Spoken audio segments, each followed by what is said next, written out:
নমস্কার বন্ধুরা, সবাই কেমন আছেন? আমিও ভালো আছি। তো এটি ছিল ফেব্রুয়ারি মাসের 3 তারিখ 2025। সেদিন ছিল সরস্বতী পূজা। তা আমি সরস্বতী পূজা বাসায় গত 3 বছরে করেছিলাম এই একই ঠাকুর দিয়ে। তো সেদিন ভাবছিলাম যে ঠাকুর পাবো কি পাবো না। তো আগের দিন রাত্রে ঠাকুরের ওখানে গেলাম, ঠাকুরকে বললাম যে আমার বাসায় পরের দিন পুজো করতে হবে, 10টার আগেই পুজো শেষ হয়ে যাবে, তো আমাকে সকালবেলা গিয়ে পুজো করে দিয়ে আসবে। তো ঠাকুর বলছে আপনি 4টার দিকে পারবেন কিনা, ভোর 4টা। আমি বলছিলাম কি আপনার মাথা খারাপ হয়েছে, ভোর 4টায় কি পুজো দেওয়া যায়?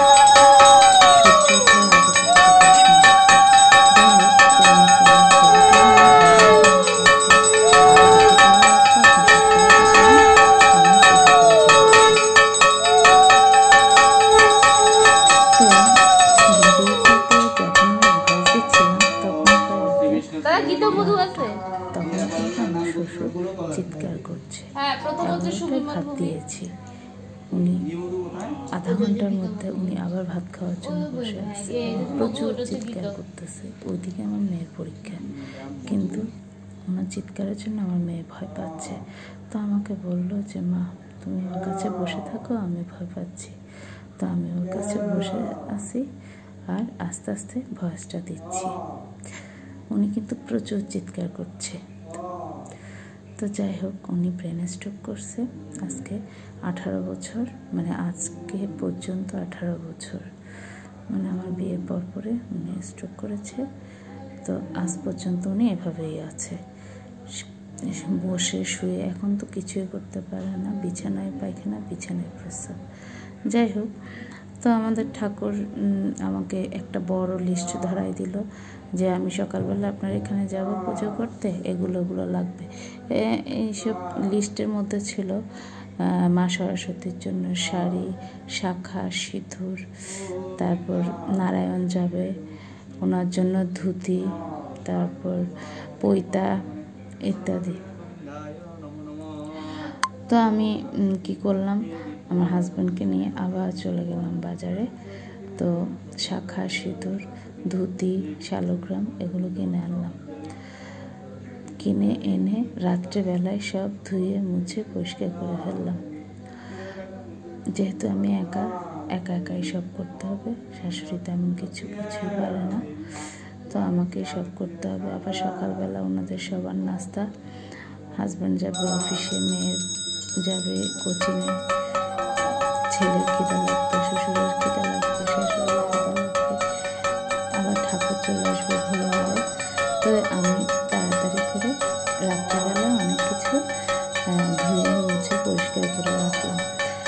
সকাল বেলা ওঠার জন্য ঘড়ি আর মোবাইল দুইটাতে অ্যালার্ম দিয়ে রাখলাম। তো 5টা বাজে অ্যালার্ম বেজে উঠলো, আমি উঠে গেলাম, আমার সাথে সাথে আমার হাজব্যান্ডও উঠে গেল। তো আমি 2 চুলাতে জল বসিয়ে দিলাম। জল বসিয়ে আমি এখান দিয়ে ঘরটা কুড়িয়ে ফেললাম। কুড়িয়ে আমি ঘরে মাথা দিয়ে দিলাম। তো আমার হাজব্যান্ডকে বললাম তুমি একটা বাথরুমে চলে যাও, আমি একটা বাথরুমে গিয়ে স্নান করে তাড়াতাড়ি আমি আমাদের কাজ শুরু করে দিই। তো আমার হাজব্যান্ড বললো যে আমি তোমার সাথে কী করবো। তা আমি ওকে বললাম যে তুমি আমাকে ফল ফ্রুটগুলো ধুয়ে দাও। আমি আমার গোপালকে একটু পোশাক পরালাম, তারপর ঠাকুরদেরকে স্নান করালাম, ঠাকুরকে স্নান করালাম, মা লক্ষ্মীকে স্নান করালাম, মা সরস্বতীকে আমি বসালাম সুন্দর করে। সব কিছু তাড়াতাড়ি করে গুছিয়ে নিয়ে এরপর আমার মেয়ে উঠলো।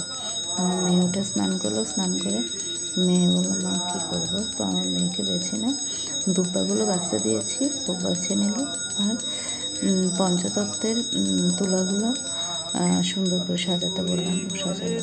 তো আমি তেলও দিয়ে দিলাম ওখানে, সব কিছু গুছিয়ে আমার মেয়েকে বললাম তুমি তাহলে এখানে বসো, আমি কিছু লবণ ছাড়া চিতই পিঠা বানিয়ে আনি। তো লবণ ছাড়া চিতই পিঠা আমি প্রায় 6-7টা বানালাম। বানানোর পরে দেখলাম যে ঠাকুর আসলো। তো ঠাকুর আসার পরে ঠাকুর প্রায় 7টার আগেই চলে এসেছে, 5 মিনিট আগে ঠাকুর চলে এসেছে। তো আমি ঠাকুরকে সব রেডি করে